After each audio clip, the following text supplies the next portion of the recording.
Hi, I'm Steve Freeman with GreatBusinessContent.com. Nearly every owner that I talk to is surprised by how fast costs mount when they start their business. Meet Dustin and Justine Noble. Their goat dairy is located in Franklin, Tennessee, just about 30 miles south of Nashville. To start operation, they had to purchase some very expensive handmade processing equipment. Listen to how they were able to kick their marketing into high gear to cover the overhead. We have a goat dairy where we milk goats, and then we also have a cheese plant where we make goat cheese from the milk we produce on our farm, and we also bottle goat's milk to be able to sell for human consumption. Well, by the time we were actually setting up the business, building the facilities and equipping the business, I started to realize how much it was going to cost.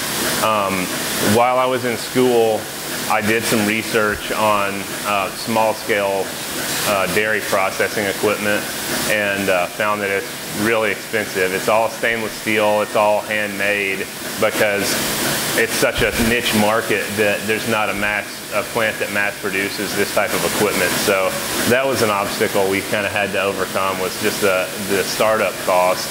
And of course we're still chipping away at that right now and will be for a long time.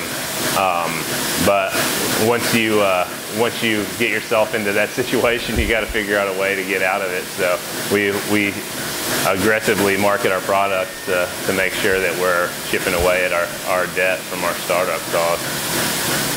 A lot of chefs like to shop at farmers markets, and so we've just sort of built rapport with those folks, seeing them week in and week out at the markets, and it's always good to let them taste your products and maybe, see if they like it, and if they don't, maybe see what their suggestions are to improve it. We've been lucky, and I guess we've produced a good enough product that we've been able to get our foot in the door in several restaurants in the Nashville area, as well as some retail outlets as well, like Whole Foods and some other family-owned natural food stores in Nashville. Dustin's right. Once you've committed to your business, you've got to do what you've got to do. Being a small business owner doesn't come with a set of instructions. And in fact, that's why this website exists, to pass along to you lessons learned by other owners and to use as a resource. Check the site out. Subscribe. My goal is to help you avoid preventable mistakes. Till next time, I'm Steve Freeman with GreatBusinessContent.com.